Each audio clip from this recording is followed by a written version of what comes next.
우리가 좋은 사람을 함께 있으면 좋은 영향력을 받고 나쁜 사람들과 함께 있으면 좋지 않은 영향력을 받는다 이렇게 우리도 알고 있잖아요. 그럼 이거 한번 생각해 보시면 이거 왜 그러면 이렇게 될까 했을 때 우리의 생각과 우리의 판단은 무엇을 넣어주냐에 따라서 방향이 결정이 되기 때문에 그렇습니다. 그러니까 건강한 쪽으로 흘러가도록 영향을 계속 주면은 인생은 좋은 방향으로 흘러가게 돼 있다는 거예요. 건강하지 않은 쪽으로 영향을 주게 되면은 안 좋은 쪽으로 계속 흘러가게 됩니다. 그러니까 만약에 우리의 자녀든 뭐 내 이웃이든 안 좋은 쪽으로 가고 있다. 그러면 그에게 안 좋은 쪽에 영향이 계속 들어가고 있는 거예요. 그거를 막아줘야 되는데 그거를 모르고 막 우리가 쉽게 막 화를 내고 잔소리를 하고 막 이거 해도 되지가 않는 거예요. 왜? 생각의 영역을 움직이지 않으면 안 되기 때문에 잔소리로는 생각의 영역이 움직여지지 않는 겁니다. 그래서 뭐가 중요하다고요? 어떠한 생각을 가질 수 있냐 그거예요. 내가 잔소리를 듣고도 그 얘기를 깨달을 수 있으면 너무 좋은데 대부분 그렇게 잘 안 되니까 그래서 우리가 무엇을 보고 뭘 듣느냐 이거 엄청나게 중요한 거고요. 그리고 무엇을 배우느냐 이제 이것에 따라서 생각의 영역을 결정짓게 돼요. 그래서 우리가 이렇게 하나님의 말씀을 대면하는 것이 그냥 이제 성경을 읽는다 공부한다 그런 차원의 것이 아닙니다. 그거는 이거 왜냐면 하나님 말씀 뭐라고 그러죠? 살아 있다는 말씀을 쓰잖아요. 그러면 살아 있는 말씀이기 때문에 이 얘기는 우리의 생각을 어, 만질 수 있다는 얘기가 돼요. 그러니까 지식으로 접근하는 게 아니라 살아 있기 때문에 우리 안에 살아있는 모든 영역을 뭐가 만진다? 이 하나님의 말씀이 만지게 되는 일들이 일어나기 때문에 이게 단순히 하나님 말씀 보는 게 단순히 그냥 보는 그런 것들이 아니게 된다는 겁니다. 근데 인생의 삶에서 우리의 생각의 영역을 어떻게 가져가게 되냐 이게 정말 너무너무 소중하신 거예요.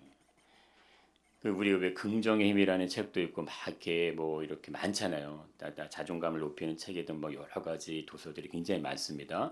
거기 다 뭐가 있냐면 우리의 생각의 방향을 잡고 좋은 쪽으로 가도록 유도해 주는 거예요. 그 원리 자체가.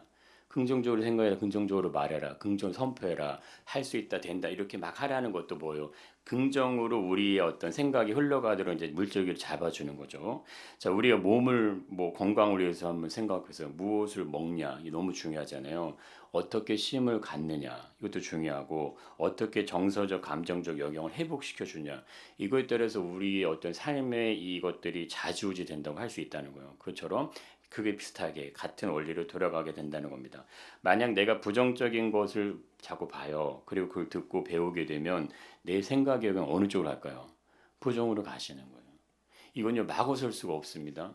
그래서 왜 우리가 스마트폰을 통해서 중독성이 강한 그 어떤 이 매체를 막 접하잖아요. 그러면은 이 뇌 과학을 연구하는 과학자들이 얘기하고 전문가들 다 얘기하는 겁니다. 그렇게 되면 어떻게 된다? 우리의 뇌가 자라가는 이 청소년들 뇌가 마비가 되고 파괴가 된다는 얘기를 다 한결같이 하는 거예요. 그건 뭐냐면 그것이 우리 안에 들어와서 이 생각의 흐름 자체를 완전히 체계 자체를 바꿔놓기 때문에 이제 그런 일들이 이제 일어나는 것들이 이제 과학적인 그런 부분에서도 이제 보여진다 이거죠. 나의 인생의 삶에서 건강한 영역들을 보고 듣고 배우게 되면은 결국에는 우리 인생이 그렇게 가시는 거예요. 그러니까 우리가 하나님 앞에 예배하고 이렇게 신앙생활하고 이거 단순히 그냥 사람들이 얘기하는 종교 활동이 아니고 우리가 얘기하면 신앙 활동이 아닌 겁니다. 삶을 좌지우지하는 건요. 그건 결국 생각의 영역이에요. 그로 인해서 생겨나게 되는 것이 우리가 어떤 것에 대한 판단력 그리고 어떤 걸 결정하는 결정의 영역들이 같이 이루어지게 됩니다. 그게 이제 우리 마음 안에 들어있는 건데 그러니까 이것을 잘 뭐 해야 돼요? 관리해 주셔야 돼요. 판단과 결정과 행동의 이 모든 영역이 영향을 미치는 영적인 영혼을 돌보는 일을 누가 하는 거예요? 우리 신앙생활에 그 지탱해 주는 거예요. 우리의 생각을 올바른 방향으로 잡아주고 우리가 어떤 일을 결정할 때 이것이 맞을 수 있도록 도와주는 그 뭐가 한다고요? 신앙이 해주는 거예요. 그러니까 신앙생활은요 우리가 죽음 이후에 그냥 어떤 거기를 가기 위한 준비가 아닙니다. 지금 오늘 나의 삶에서 절대적으로 중요한 어떤 생각과 마음과 의지 영역을 지켜내 주는 거예요. 그리고 그것을 보호해 줍니다. 근데 그것이 안전하게 지켜주도록 해준다는 거예요. 그래서 우리 인생의 여정을 어떻게 하면 돌봐주는 거예요. 내가 내 자녀를 잘 지킬 수 있을 것 같으시지만 안 되는 건 다 아시잖아요. 내 품 안에 있을 땐 되거든요. 내 품을 떠나면 안 되죠. 근데 내가 내 자녀에게 올바른 생각을 딱 넣어주잖아요. 그러면 걱정하지 않으셔도 돼요. 그 생각의 가치관이 그 자녀를 이끌고 갑니다. 그 방향으로 가는 거예요. 근데 이 생각이 올바른 가치관이 딱 정립되지 않은 상황에서 세상에 확 나가버리잖아요. 그럼 세상에서 오는 생각의 홍수 속에 빠집니다. 그래서 사람이 허우적대요. 뭐가 맞지, 뭐가 이게 잘 구별이 안 되고 이렇게 저렇게 막 요동치고 그냥 갑니다. 그래서 인생의 시간을 지나다 보면 사람이 바뀌어요. 옛날엔 너 안 그랬는데, 옛날엔 너 엄마한테 안 그랬잖아. 예전엔 너 그런 사람 아니었잖아. 왜 드라마 보면 그런 데서 나오지 않습니까? 예, 그런 일들이 이제 계속해서 나타나게 되는 모습들이 있게 됩니다. 우리에게 믿음이 있다는 건요. 그래서 뭐요? 정말 형용할 수 없는 놀라운 축복입니다. 축복의 자리에 있으신 게 정말 기적이신 거예요. 예, 정말 기적이. 인생을 바꾸는 키는요. 뭐가 바뀔 것 같으세요? 인생을 바꾸려면 방향을 전환하셔야 돼요. 인생은 방향을 바꾸자면 인생은 안 바뀝니다. 내가 가는 길이 있는데 그 길에서 방향을 바꿔야지만 인생이 바뀌시는 거예요. 그런데 그 방향의 키를 바뀔 수 있는 유일한 게 뭐다? 그것이 믿음이고 신앙이에요. 왜? 다른 건요. 다 내 육신의 방향대로 흘러가도록 초점이 맞춰져 있는 거고 인생을 바꿔낼 수 있는 유일한 방법 몇 밖에 없어요. 신앙과 믿음뿐이 없는 그 영역뿐이 없는 그렇게 생각이 움직이지 않으면 판단과 결정과 행동은 안 움직입니다. 그래서 왜 사람이 쉽게 안 바뀌어요? 생각의 가치관, 패러다임이 안 바뀌기 때문에 그래요. 그러니까 내가 알고 있고 내가 생각하고 있는 그 고정관념을 그대로 그냥 가지고 믿음을 받아들이세요. 그럼 어떻게 돼요? 믿음하고 내게 어떻게 됩니까? 섞이는 거예요. 근데 그렇게 되면 된다, 안 된다? 아, 그거 안 되는 겁니다. 이 믿음의 차원과 내가 가지고 있는 인생의 경험의 차원은 섞이는 게 아니에요. 믿음이 내 인생의 경험을 사용할 수 있도록 그것을 다시 만들어내게 되는 거지. 이렇게 섞여버리면 어떻게 돼요? 어느 때는 믿음이 나오는데 어느 때는 뭐가 나와요? 내 고집이 나와요. 내 판단과 내 생각과 내 언어가 나온다니까. 기분 나쁘면 내 언어가 툭 튀어나왔다가 은혜 받으면 믿음의 은혜 나왔다. 이렇게 된단 말이에요. 근데 그렇게 되면 될까요, 안 될까요? 안 됩니다. 근데 이게 왜 중요하냐면은 우리의 모든 영역은 다 영적인 영역으로 돌아가게 됩니다. 그래서 우리가 내뱉는 말이 그 말을 어둠의 영들이 가지고 쉽게 얘기하면 장난도 치고요. 그걸 가지고 이용해서 역으로 공격도 하고요. 다른 사람들의 마음에 비수도 꽂아요. 그래서 우리 같이 이렇게 하다 보면은 우리 권성원 선생님 얘기하신 것처럼 남편이 어떤 말을 했는데 그게 나한테 너무 힘들게 다 오잖아요. 그러니까 그렇게 나를 공격해 들어오는 영역들이 있는 거예요. 근데 우리 안에서 우리끼리 도 대화를 나누고 뭔가 의견을 나눌 때 내가 기분이 나쁜 상태에서 한마디 던지면 그게 뭐가 돼요? 화살이 될 수 있다니까요. 그러니까 이런 영역들이 막 이렇게 해서 계속 이제 움직여가는 것들이 있게 된다는 거예요. 그래서 우리 안에 있는 이 모든 영역 안에서 우리 인생을 바꿔내고 변화시킬 수 있는 것은 오직 뭐밖에 없다? 그 믿음이라는 것밖에 없는 겁니다. 그럼 어떻게 믿음이라는 영역이 이것을 가능하게 할까요? 믿음 안에는 뭐가 있어요? 십자가가 있는 거예요. 할렐루야. 예. 이 십자가는요, 놀라운 신비예요. 십자가의 의미는 뭐예요? 내가 죽고 내 안에 누가 사는 거죠? 야, 그렇죠. 예수님이 사시는 겁니다. 그러니까 내가 나가면, 내가 나타나면, 내 말과 내 어떤 감정들이 표현되면 좋을 때는 괜찮으세요. 그게 올바른 방향으로 갈 때도 괜찮고 내가 바른 선택을 할 때도 괜찮으세요. 그러나 항상 인생은 그렇게 할 수만 있다 없다. 그렇죠. 거기서 문제가 되는 겁니다. 내가 항상 올바른 선택만 할 수 없고 올바른 판단을 내릴 수가 없어요. 우리는 한계를 있기 때문에. 그렇기 때문에 내가 바르지 않은 판단을 하나 했는데 그것이 어떻게 된다는 거예요. 잘못된 방향으로 갑자기 확 터져서 갈 수도 있다는 거예요. 다 영적인 부분으로 같이 가기 때문에 그래서 우리 안에 가장 중요한 믿음 안에 들어있는 게 뭐다? 이 십자가라는 거예요. 십자가. 자, 근데 우리가 이 본다는 거하고요, 듣는다는 거, 배운다는 건 직접적인 경험과 간접적인 경험이 동시에 이걸 이제 들어있게 되는 이걸 말하게 되는데 한번 예를 들어 제가 설명을 해드려 보겠습니다. 자녀들에게 가장 안 좋은 게 뭘 것 같으세요? 우리가 자녀를 다 키우셨는데 가장 안 좋은 거는 부모님이 싸우는 거예요. 예, 그게 최고로 안 좋다 그래요. 그러니까 경제적으로 어려움이 있고 삶의 환경이 너무너무 힘들어요. 굉장히 어려워요. 부모님이 실제적으로 노동의 능력이 일반 사람들에 비해서 현저하게 떨어져 평균 이하예요.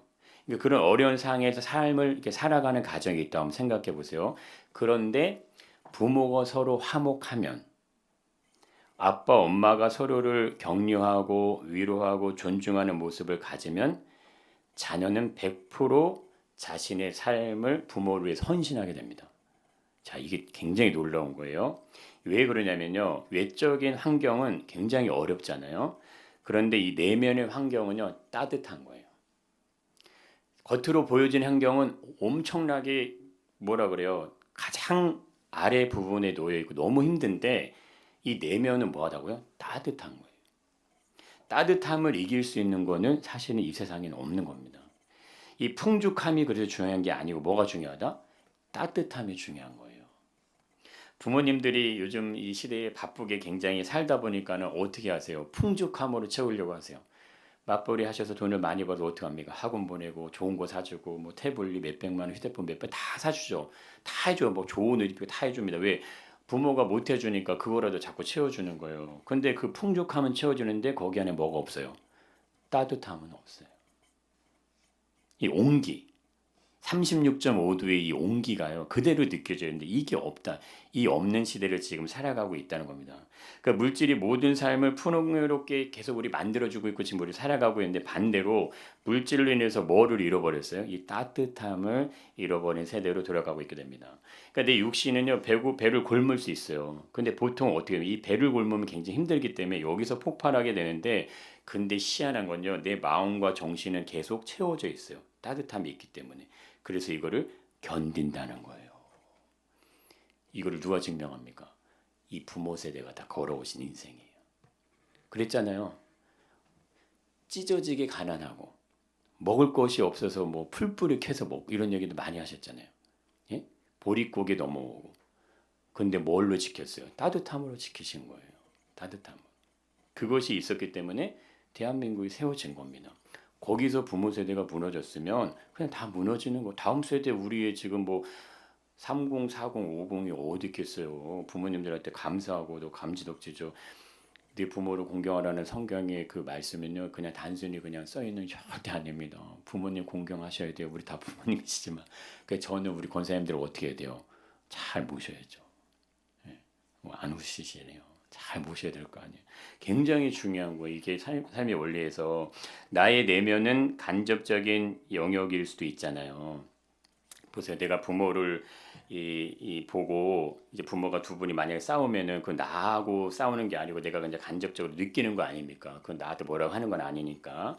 근데 내가 버릇 없는 건 뭐예요? 지금 당장 나의 현실이라는 거예요. 내가 배가 고프니까 얼마나 힘들겠어요. 내 아버지 어머니가 능력이 안 돼가지고 이 물질적인 거 나한테 공급을 못 해줘. 공부하고 싶은데 못 해. 먹고 싶은데 못 먹어. 뭐 사고 싶은데 못 사. 이게 얼마나 힘드냐 이거예요. 그런 사람들이. 근데 이것이 실질적인 직접적인 영역이잖아요. 내가 마주한 거네. 그런데 간접적인 영역이 직접적인 영역을 이긴다는 거예요. 일반적으로 이것이 어떻게 이렇게 가게 되냐면요. 사실 뭐 내가 지금 마주한 것이 사실 그게 제일 중요한 거예요. 그러니까 내 생각과 감정 뭐 이런 게 아니라 지금 직접적인 영역, 내가 마주하고 있는 현실이 내 마음과 생각을 이기는 쪽으로 가는 게 원래 그게 일반적인 패턴이에요. 그런데 이 따뜻함이 들어가 있으면 어떻게 된다? 반대로 흘러가게 된다는 거예요.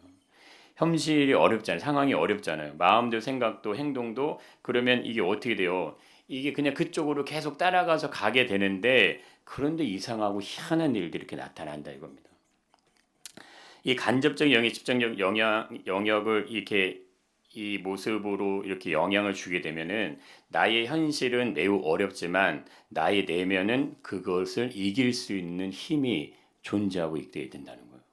참 이게 어떻게 가능한지 놀란 겁니다. 어려움과 힘든 상황들을 근데 이걸 어떻게 하냐면요. 어려움과 힘든 상황들을 각자 도생으로 가지 않고 어떻게 합니까? 같이 갑니다. 그러니까 내 부모가 이렇게 예를 들어서 지금 예를 드는 것처럼 힘들게 살아오셨잖아요. 근데 부모가 서로 존중하고 위로하고 아껴주고 비난하고 비평하지 않아요. 한 번도 네가 잘못된 말을 하지 않아요. 그렇게 내가 보고 자라왔어요. 그러면 그 자녀는 자신의 삶을 희생해서 부모를 끝까지 섬깁니다. 아마 이 증거들은 보시면 뭐 아실 거예요. 그런데 부모가 자녀에게 모든 걸 다 줬어요. 다 쏟아부어 줬어요. 그런 자녀들 보세요. 그 샘플로 보시면 돼요. 부모 끝까지 책임 안 집니다. 이게 정말 묘한 아이러니예요. 받은 건 누가 더 많아요? 받은 건 당연히 직접적인 걸 받은 자녀가 더 많죠. 근데 그 자녀들은 뭐에 따라 움직인다? 지금 당장 나에게 필요한 거. 근데 그걸 누가 그렇게 만들었어요? 부모가 만드신 거예요. 부모. 내 자녀가 그렇게 살아가도록 부모님들이 이렇게 만들어내신 거예요. 그래서 노년에 대해서 많은 부모님들이 외로움에 하소연을 합니다. 근데 직접적으로 얘기하지 않아요. 내 자녀는 괜찮아. 내 자녀는 우리 잘해. 막 이렇게 얘기하시지만 삶을 들여다보면 너무 마음 아픈 일들이 많다는 거예요.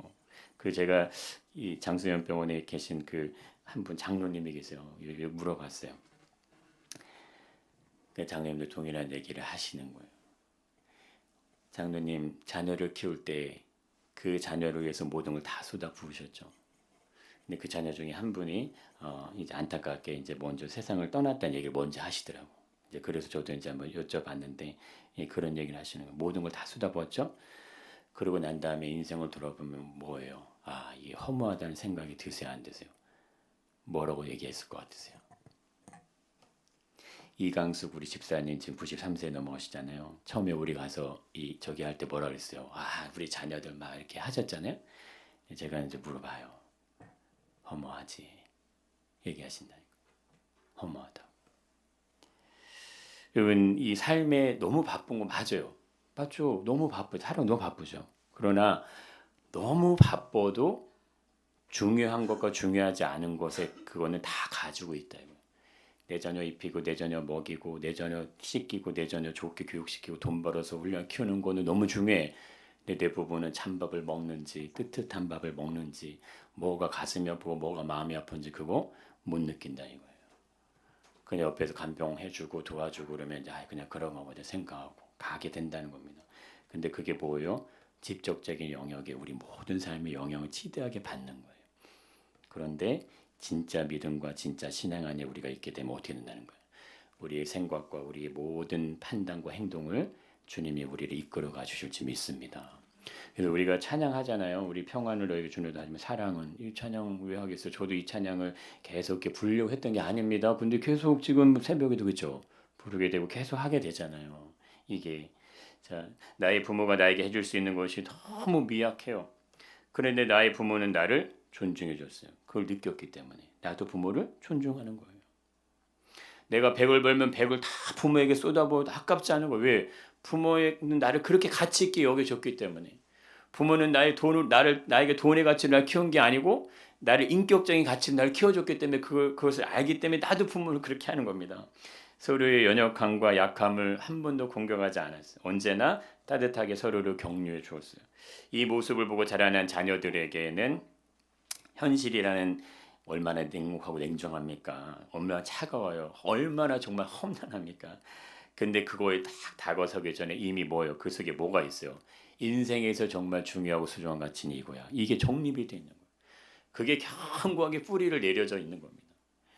이게 너무나 소중한 가치예요. 여러분 물질을 주려고 하지 말고 뭐를 줘라? 생각을 주고요. 인생의 가치를 심어주시고 축복합니다.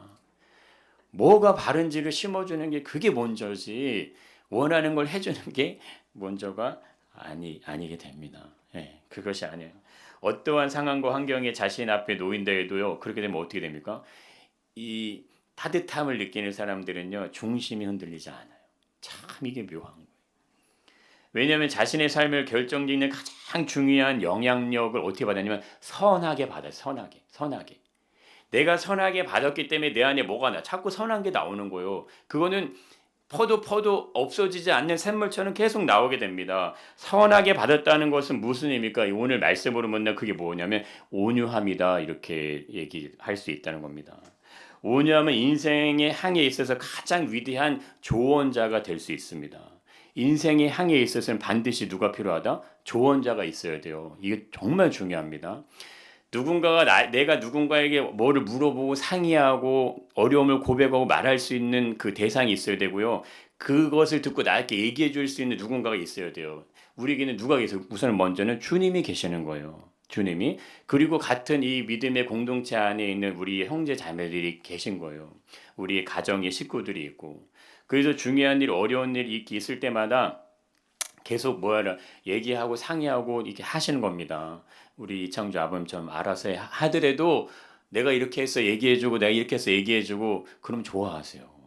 알아서 내가 알아서 다 해놓고 그냥 다 했어. 이것도 물론 뭐 그러지만 알아서 다 하라는 말은 되는 상황을 나한테 좀 알려줘. 이 말도 숨겨져 있어요. 그렇잖아요. 막 얘기하는 거를 좋아할 거 아닙니까? 어떻게 했으면 좋겠어? 이렇게 했으면 좋겠어? 저렇게 했으면 좋겠어? 그렇게 많이 얘기하고 상의하시기 바랍니다. 예, 그냥 뭐 막 해놓고 나 이렇게 해서 하지 마시고, 오늘 우리 점심에 우리 이mer 권사님 집에 신방예배 있는데 어떻게 나 오라고 하는데 어떻게 하면 좋겠어? 이렇게 얘기하는 거하고 나 갈게요. 나 점심에 신방예배 있어. 이렇게 하면 강원생 뭐라고 했어요? 야, 나는 맨날 호랩이냐? 이런 얘기 나오잖아요. 예? 그러니까 무슨 물어봐 주는 거. 당신이 가지 말라면 안 가고, 뭐, 잠깐 갔다 오면 갔다 오고, 어떻게 하면 좋을까? 당신이 혼자 밥 먹어야 되는데 좀 미안하잖아. 하면은 마음에 감동을 받죠. 야, 네가 언제 나 생각했냐? 갔다 와. 이렇게 말을 표현하더라도 결정권을 주면은 감동을 받는다 이겁니다. 예, 온유한 사람은요 견고함을 잃어버리지 않게 됩니다. 그래서 상황에 따라 환경에 따라서 요동하지 않을 수 있어요. 그러니까 어떻게 그럴 수 있냐면 뿌리예요, 뿌리. 뿌리가 견고하면 되는 거예요.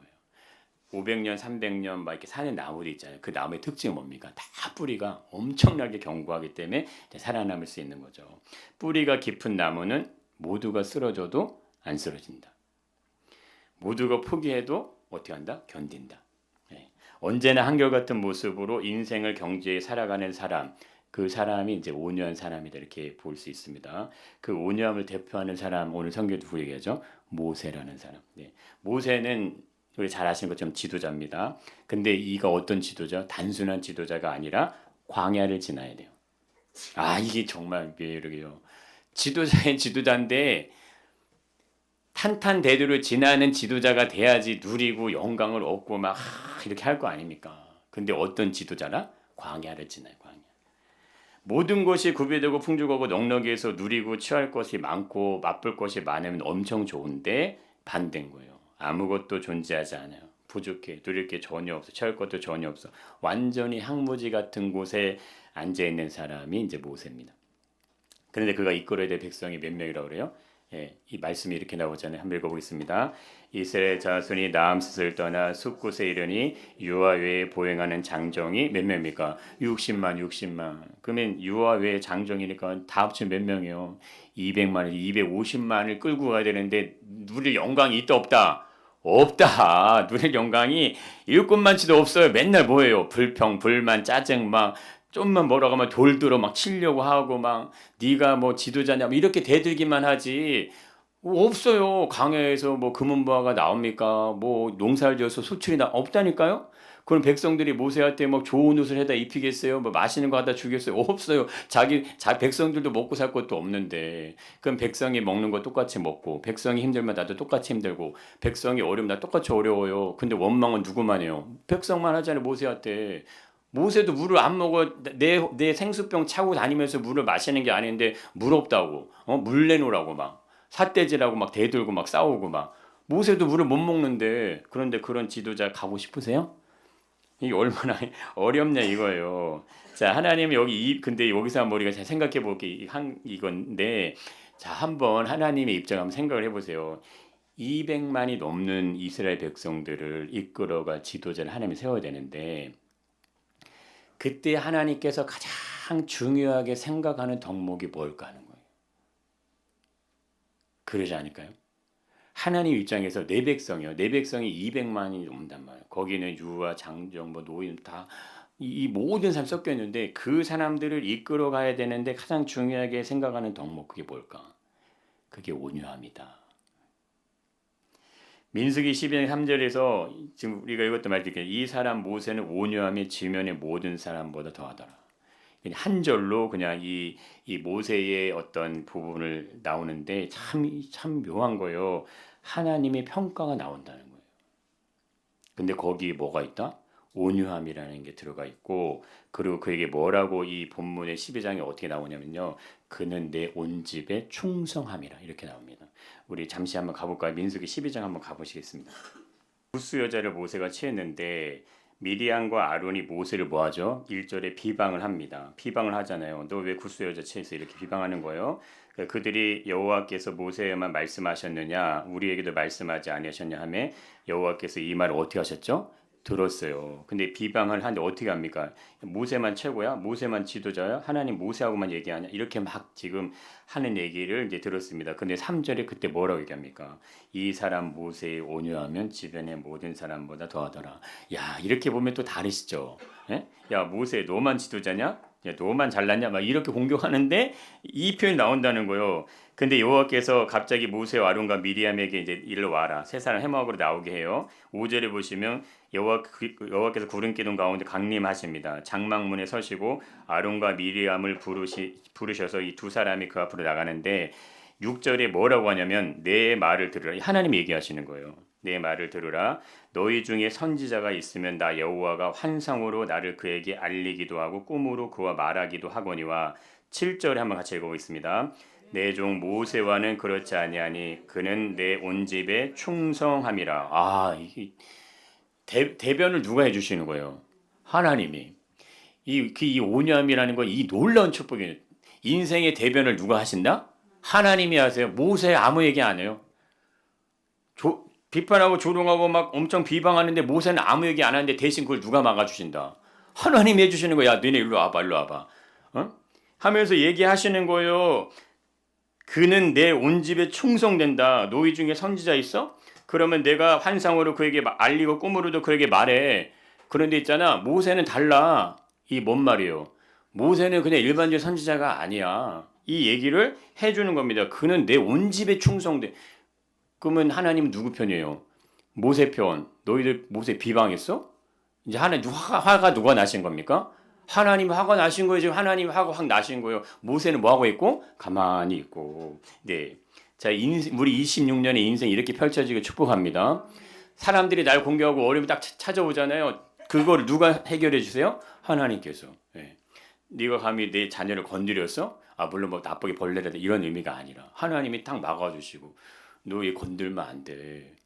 이 어떤 사람인 줄 알고 건드려. 그러면 안 돼? 어? 이렇게 아버지가 자녀들을 돌보는 것 같이 우리에게 그런 은혜가 있기를 축복합니다. 예. 우리 8절에 보시면요. 이렇게 합니다. 그와는 내가 대면하여 명백히 내가 대면한다고 하잖아요. 은밀하게 말하지 않고 또 여호와의 형상을 모세는 보고 근데 너희가 어찌하여 내 종 모세를 비방하기를 두려워하지 않냐. 너네 이거 어떻게 안 두려워할 수 있냐? 내가 이를 어떻게 대하는지 너희도 몰라? 이제 이런 얘기죠. 그러면서 구절을 한번 읽어보겠습니다. 여호와께서 그들을 향하여 진노하시고 떠나시매. 아이 뭐예요? 이 비방에 대한 결과를 여호와가 주고 가신다 이거요. 예, 주고 가시잖아요. 그러면 이 10절에 구름 장막 위에 떠나갔고 미리암은 뭐에 걸립니까? 나병에 걸려요. 눈과 같이 되는 거예요. 아론이 미리암을 본 적 뭐에 또 걸려요? 나병에 걸려요. 아 이를 어찌합니까? 나병에 걸린다는 거예요. 아론이 이에 누구에게 얘기합니까? 이제 모세에게 얘기하는 거예요. 슬프다 내 주여. 진작에 잘하지. 예. 이거 뒤통수 치면 됩니까? 안 됩니까? 안 돼. 버스 떠난다. 버스 잡으려 하시면 안 돼요. 제가 우리 명경자 완전히 불교신자 그분에게 그 얘기했어요. 아우 이 천국행 기차 나는 탈 건데 아이고 어떻게 천국행 기차 못하면 떠나면 그만인데 어떡할 거예요. 아이고 그래요. 지옥 가고 싶으면 가고. 예. 어떻게 나는 천국 갈 건데 아이고 천국 얼마나 좋은데 하나님 아버지 집에 있는데 지옥이 그렇게 좋아? 아이고 그럼 가셔 안 잡아. 아무나 못 가. 천국행 기차는 표가 있어야 가는겨. 이렇게 막 얘기해 드니까 들으시더라고요. 아니 그렇게 그걸 계속 반복에 얘기해 줬어요. 그렇게 지옥 가고 싶으셔? 부처님은 살아있을 때 믿는 거고 마지막 죽을 때 누구 믿으셔야 돼? 예수님 믿으셔야 돼.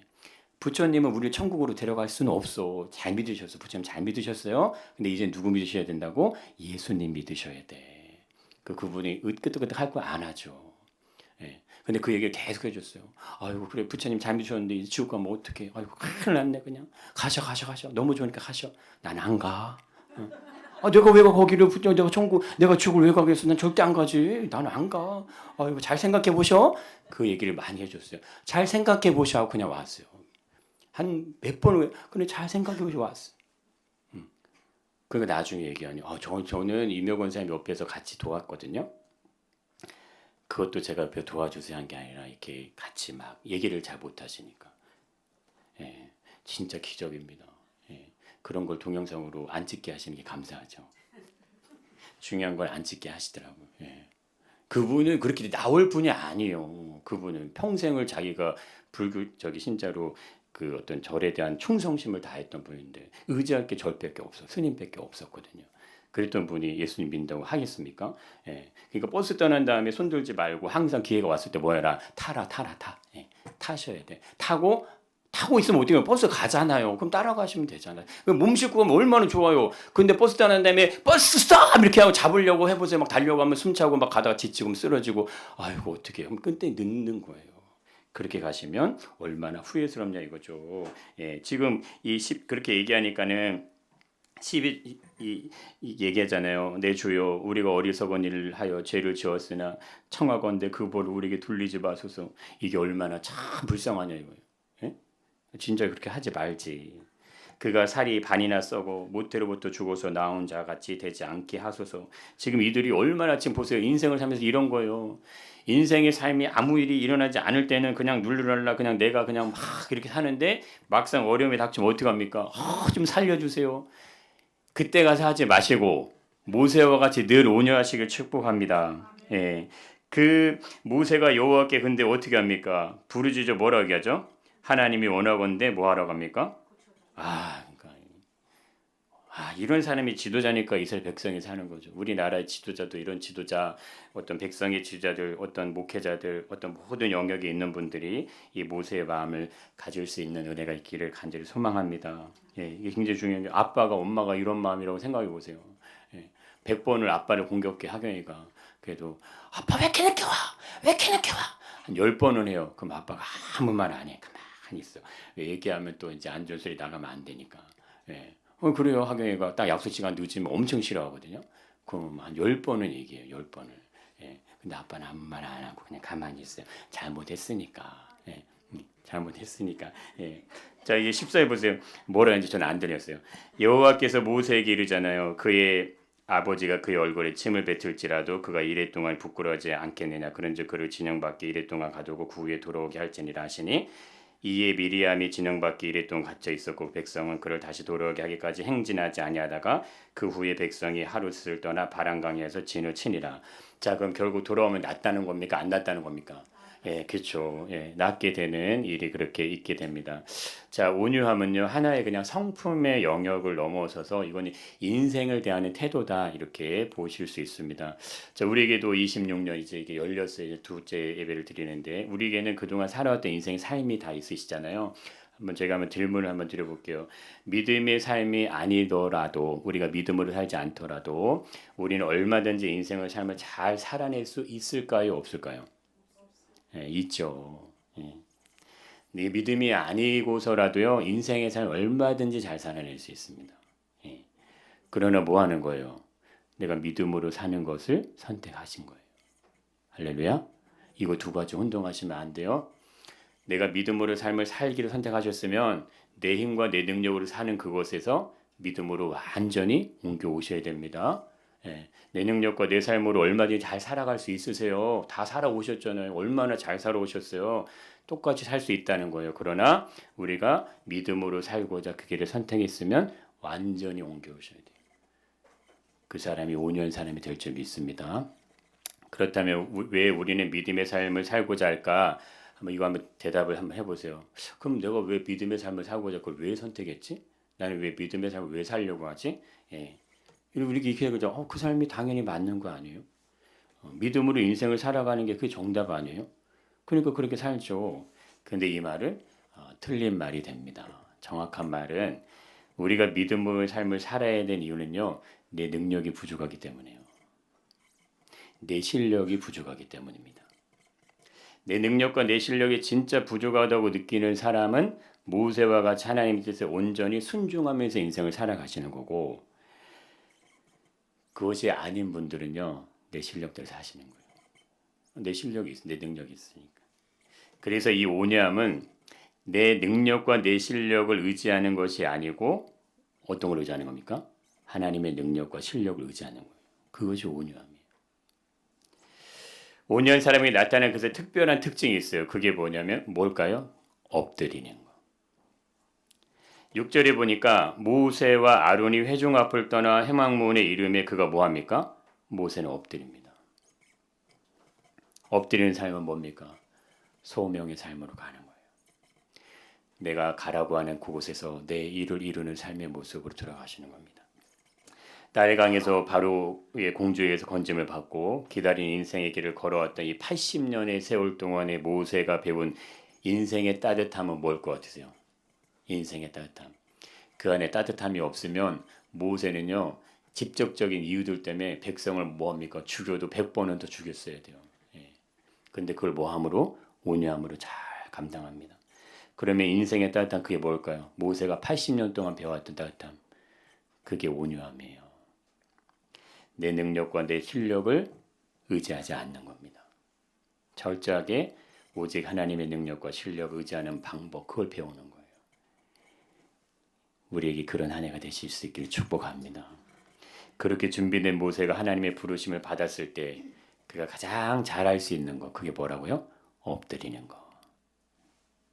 내 능력과 내 실력을 따라 살아간다면 얼마든지 인생은 사라집니다. 안 사라지는 거 아니에요. 그러나 그것에는 뭐가 없을까요? 여호와의 영광이 비추지 않습니다. 내 방법대로, 내 생각대로, 내 판단과 결정적 일생을 살아가도 얼마든지 잘 살아갈 수 있는데, 그런데 그곳에는 누가 계시지 않을까요? 선한 목자가 계시잖아요. 주님이 선한 목자가 되셔서 우리 인생을 이끌고 책임지실 이유가 존재하지 않는 거. 왜? 주님이 이끌어가고 싶은데 내가 안 가요. 나는 이쪽으로 가는 거예요. 그럼 어떻게 해요? 주님을 따라가야 되는데 반대 방향으로 자꾸 쫄래쫄래 가는 겁니다. 그런 선한 목자이신 주님이 얼마나 힘들겠냐고요. 근데 듣지 않아. 고집만 피워. 그럼 어떻게 되겠습니까? 인생 계속 헛박이 도지 계속 책밖에 돌아가는 거죠. 그러게 되면 우리는 신앙 안에 있다고 하지만요, 진정한 의미에서는 그냥 일반적인 세상 사람들이 자기가 주인이 살아가는 삶의 모습과 다르지 않다는 겁니다. 인생이라는 삶의 주인이 그냥 내가 되는 거죠. 근데 우리는 여기서 완전하게 바뀌어 있는 인생의 삶을 가시는지를 확신하시기 바랍니다. 이곳에 항상 흔들리시면 안 돼요. 진짜 믿으면요, 그래서 뭐 한 거예요? 쉬운 거예요. 정말 간단한 겁니다. 뭐예요? 진짜 믿으면요, 아버지 찾는 거예요. 아버지. 새벽마다 주일마다 뭐 기도하실 때마다 아버지 이름 수만 번 수천 번 불러요. 저도 그렇게 불러요. 늘 그냥 아버지 이름 불러요. 아버지. 예수님 이름 찾는 거예요. 그 왜 찾아? 그 안에 뭐가 담겨 있어요? 내 뜻대로, 내 생각대로, 내 계획대로 살지 않도록 제발 날 좀 도와주세요.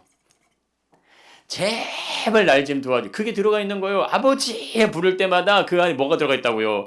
제발 내 뜻대로 살아가지 않도록 제발 날 좀 도와주세요. 그게 들어가 있는 거예요. 근데 이건 누가 부르짖을 수 있을까요? 여호와 영광을 구하고 찾는 사람만 부르짖는 거예요. 그러니까 이게 정말 묘하다니까요.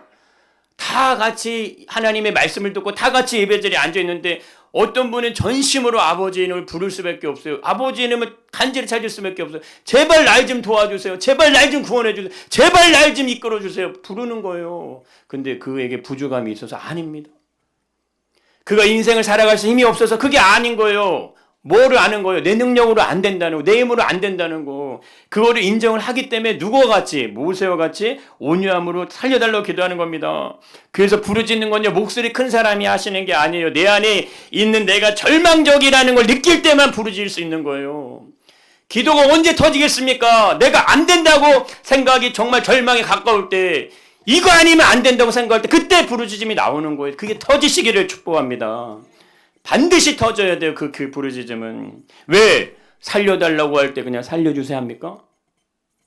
도와달라고 할 때 그냥 도와달라고요? 그냥 안 도와줘도 그만일 땐 그렇게 하지만 진짜 도움이 아니면 나 죽습니다 할 때 그렇게 하는 게 아니죠. 왜 기도합니까? 내 힘으로 안 되니까.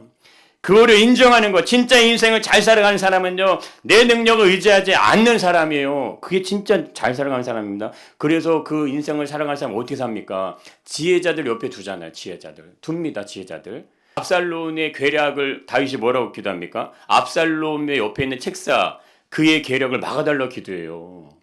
그래서 압살롬이 그의 대답을 듣습니까? 안 듣습니까? 안 들어요. 그래서 압살롬이 결국에 다윗에게 결국엔 죽임을 당해요. 그때 만약에 압살롬이 그 옆에 있는 그 지혜자의 말을 듣잖아요. 그럼 다윗은 죽는 거예요. 다윗이 뭘 기도한다고요? 그 압살롬 아들의 옆에 있는 그 지혜자의 말을 압살롬이 듣지 않도록 기도한다고요. 그래서 정치를 하는 분들이나 경제를 이끄는 분들 다 뭐 옆에 스승이 있고 조언자가 있고요. 다 지혜자들이 있어요. 두고 하는 거예요. 나 혼자 못합니다.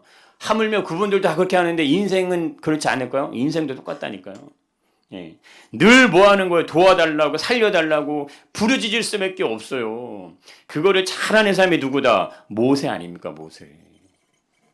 모세가 정말 능력이 없고 실력이 없어 그렇게 했을 거 아니라니까요. 200만이라는 넘는 이 사람들을 어떻게 감당합니까? 감당이 안 되는 거예요. 그래서 뭐 할 수밖에 없다. 무릎을 꿇는 거예요. 주여 아버지 기도하는 겁니다. 그래서 이 신약에서 바울도 이 고백을 하지 않습니까? 뭐라고 고백합니까? 읽어보겠습니다. 내게 급함으로 말하는 것이 아니라 어떤 형편이신지 나는 자족하기를 배웠노라. 이게 뭡니까? 지금 온유함에 대한 부분을 얘기하는 거예요. 그러면서 이렇게 얘기하잖아요. 읽어보겠습니다. 나는 비천에 처할 줄도 알고 풍부에 처할 줄도 알아. 모든 일체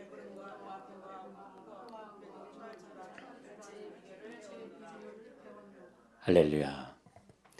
이런 은혜가 이제 우리에게 충만하게 열리시고 축복합니다. 얼마 뭐였어요? 배부른 것만 좋아하잖아요. 풍족한 것만 좋아하잖아요. 근데 반대로 얘기하잖아요. 배고팠어. 궁핍했어. 근데 뭐였어요? 내가 일체의 비애를 배우게 되었어. 이게 어떻게 되는 거예요? 이게 뭐 때문에 가능한 겁니까? 우리에게 우리의 선화는요, 우리 교회, 우리 인생에서는 간단한 겁니다. 이렇게 되는 거 읽어보겠습니다. 내 능력과 실력이 아니라 하나님의 능력과 승리로 승리하기를 소망합니다. 이게 우리 인생의 비전이에요. 이게 목표예요. 이게 우리가 신앙을 가는 이유가 여기 있는 거예요. 내 능력과 실력 의지할 것 같으면 왜 여기 왜 와 있겠어요? 왜 좋은 답답하고 진짜. 아니 왜 믿음 생활 왜 하세요? 그 헌금 왜 드리세요? 그냥 세상 나가서 하고 싶은 거 다 하고 사세요. 제발 좀 교회 와서 말씀 부유지 마시고. 많은 분들이 하고 싶은 얘기 이게 나중에 이제 제가 때가 되면 하겠지만 편하게 사세요. 왜 종교인으로 신앙생활 왜 하십니까? 진짜 신앙생활 하고 싶으면 어떻게 해라? 내 능력 내 실력 이거 안 되는 거네 인정하시고 누구의 능력과 실력을 살아라. 하나님의 능력과 실력을 살기를 온전히 소망하시고 축복합니다. 그런 분들만 하면 하십시오. 그때 우리 저 위에서 우리 그런 아이들만 나와서 기도해. 그러면 다 나와. 거짓말 하지 말고 다 나와. 이렇게 돼야 될 거 아닙니까? 근데 이게 뭐라? 이 바울이 한정 정리합니다. 이렇게 한번 읽어보겠습니다. 내게 능력 주시는 자 안에서 내가 모든 것을 할 수 있느니라. 그래서 이 대비 나오지 않습니까? 내가 온유함으로 내 능력이 아니라 주의 능력을 의지하게 되면 그곳에는 뭐가 머물러요? 하나님 여호와의 영광이 머물 줄 믿습니다. 그걸로 충만하신 은혜가 넘치시기를 축복합니다.